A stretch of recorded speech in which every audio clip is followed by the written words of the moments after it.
Marxist communist கட்சியோட 24ஆம் மகாநாடுல வந்த எல்லாருக்கும் வணக்கம், வாழ்த்துக்கள். The Party Congress is the most important and supreme forum for the Communist Party. It is therefore appropriate that we are holding this Congress in Madurai, a city redolent with the ethos of ancient Tamil literature and culture, and which harmoniously combines the history of over 8 decades of the working class and communist movement.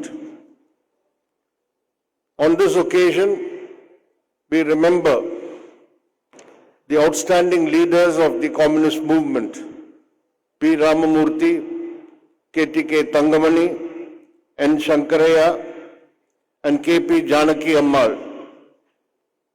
All of them made distinctive contributions to the development of the Communist Party in Madurai and Tamil Nadu. Madurai has produced many communist parliamentarians and legislatures. To the Lok Sabha, it has elected communist members of parliament 6 times.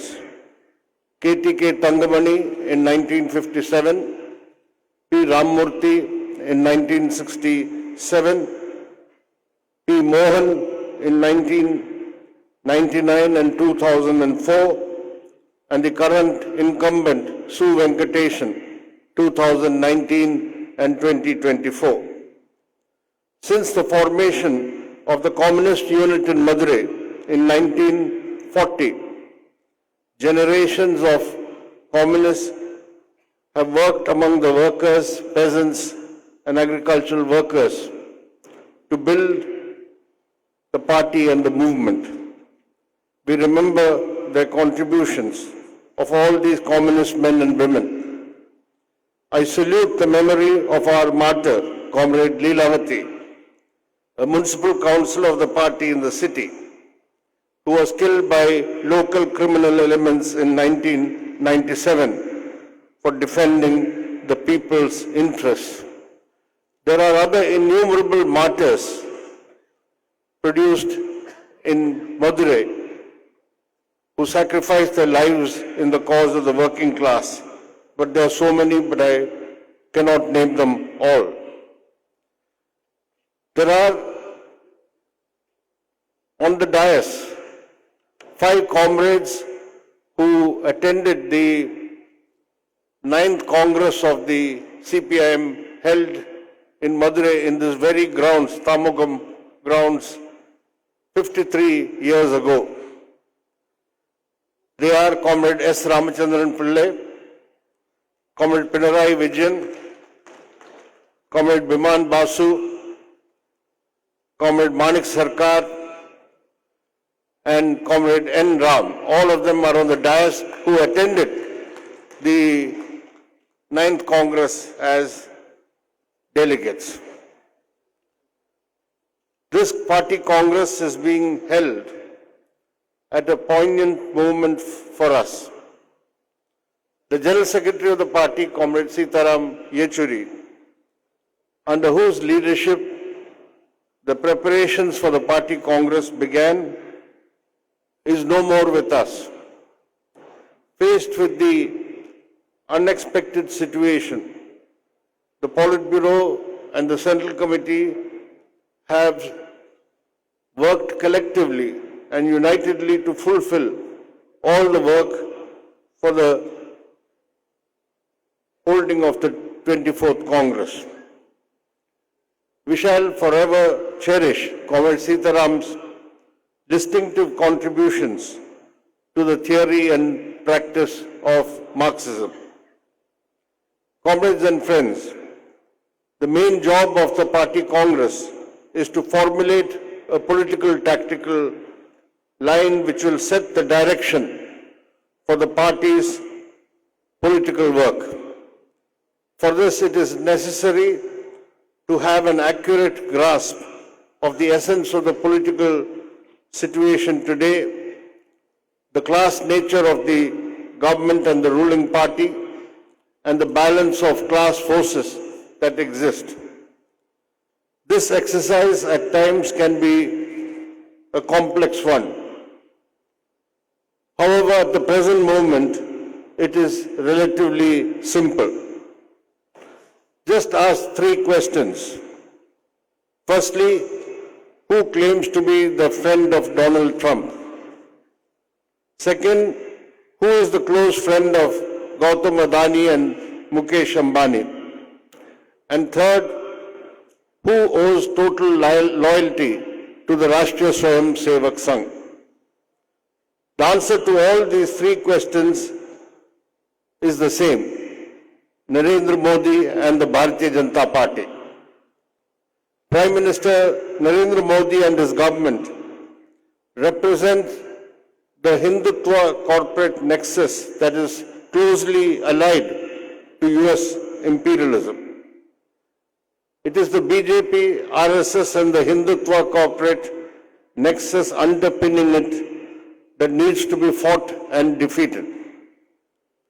From coming to such an easy conclusion, a more complex question arises of how to fight the BJP, RSS combined effectively so as to isolate them and reverse the rightward shift. As Marxists, we know that no political domination that is exercised today by the Hindutva forces is through electoral means alone. This is a dominance acquired through the influence of the Hindutva forces that they exercise in the ideological, cultural and social spheres. This is a dominance enforced through authoritarian attacks on democracy and the Constitution. The political tactical line that we adopt in this Congress should take into account the waging of a multifaceted struggle against the BJP, RSS and the Hindutva forces. The party and the left have been conducting many struggles in defense of the people's livelihood and against the onslaughts of the neoliberal policies. But the masses who have mobilized in these struggles will be politicized only if there is a vigorous campaign amongst them against the reactionary and divisive Hindutva communalism. What is called for is the integration of the struggle against Hindutva communalism and the struggle against neoliberal policies. At this juncture, when we strive for the broadest mobilization of all secular forces against the BJP, it must be borne in mind that it is the left alone which is the consistent force which can firmly and uncompromisingly fight all manifestations of Hindutva and majoritarian communalism precisely because of our uncompromising stand on neoliberal policies. The Modi government in its third term is going ahead with the RSS-driven Hindutva agenda, aggressive neoliberal policies, and reinforcing authoritarianism. In this process, it is displaying neo-fascist characteristics. Implementing the fascistic agenda of the RSS entails the constant targeting of the Muslim minority. They are marked for persecution through communal violence perpetrated by the Hindutva outfits, aided and abetted by the state machinery in the BJP-ruled states.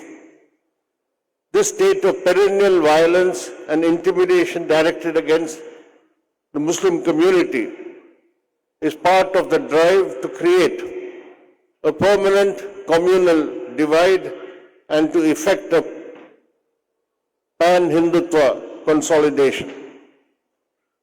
The Modi government has become a byword for crony capitalism. It seeks to privatize new sectors and provide new areas for profit maximization for the big monopolies. As a result, we are seeing unprecedented inequality, with the top 1% of the population owning 40% of the total wealth of the country. There are high levels of unemployment, particularly among youth, increased exploitation of labor through contractualization and informalization, and the fall in the share of wages in the net value added in the industrial sector. The condition of farmers and agricultural workers have also worsened due to the worsening agrarian crisis. The coming period will see an intensification of the class and mass struggles of the working people, and we must be prepared to give a political direction to these struggles. The government is going ahead with the implementation of the 4 labor codes which curtail the rights of workers. These anti-working class laws have to be fought. The central trade unions have given a call for a one-day strike on May 20th, demanding the withdrawal of these 4 labor codes. The left parties and all other class and mass organizations will work to make this strike a resounding success. The fact that the BJP lost its majority in the Lok Sabha and that the NDA does not command a 2/3 majority in either House of Parliament has not stopped the Modi government's authoritarian efforts to reshape the Indian state and the Constitution. The Constitutional Amendment Bill to bring about simultaneous elections to the Lok Sabha and the legislative assemblies is a direct assault on federalism and states' rights. The steps to curtail Parliament, weaken the higher judiciary, and erode the independent status of the Election Commission are still ongoing. Draconian laws like the UAPA and the PMLA are being used against opposition leaders. For the first time in independent India, 2 elected chief ministers were put in jail on so-called corruption charges.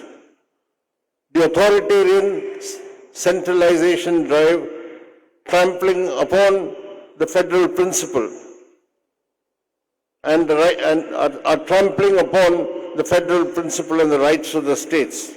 There is blatant discrimination in the allocation of funds to the non-BJP state governments. The BJP RSS combine manipulates sub-caste identities to maintain the caste system as the basic framework of social relations in India. The Manuvadi values are being insidiously infiltrated into the social and cultural spheres.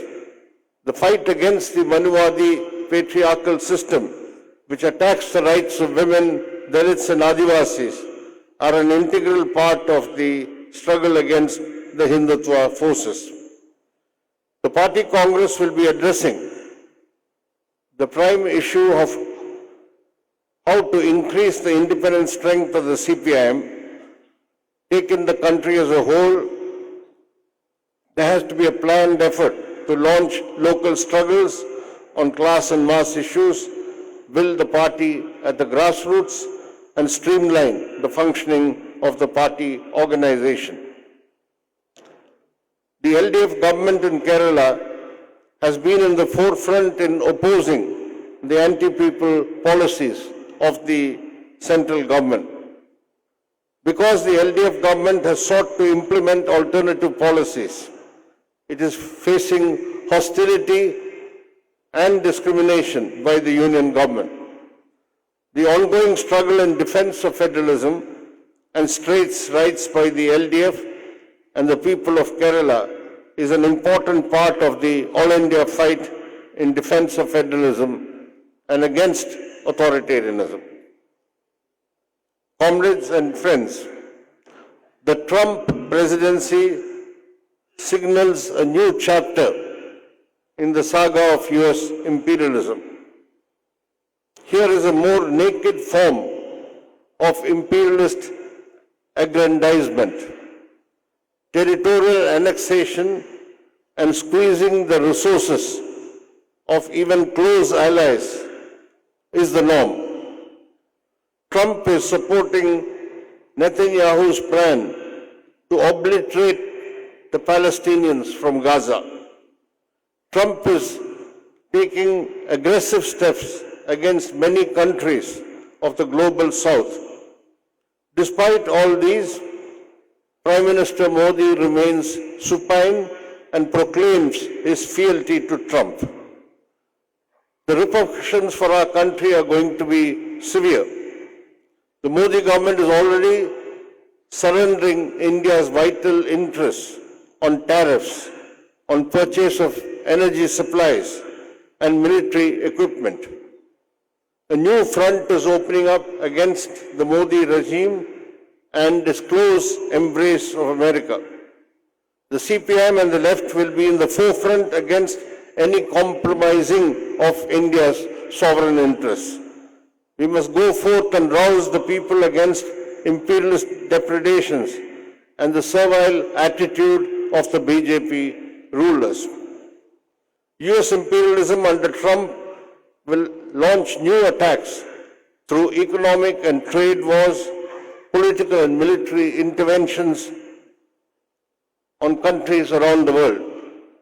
This is the time for the CPIM and the left to actively develop anti-imperialist struggles and expose the pro-imperialist policies of the Modi government. Comrades, from this platform of the Congress, we express our full support and total solidarity with the Palestinian people who are facing a genocide in Gaza for the past 17 months, perpetrated by the brutal Zionist regime in Israel. That attack on Gaza and the killing of ordinary men, women and children is still ongoing there in Gaza. We condemn the shameful betrayal of the Palestinian cause by the Modi government and its blind support to Israel. We also greet the heroic people of Cuba and the Cuban government who have been valiantly opposing the inhuman economic blockade, which is now being further tightened by Trump, which has been imposed for more than 6 decades.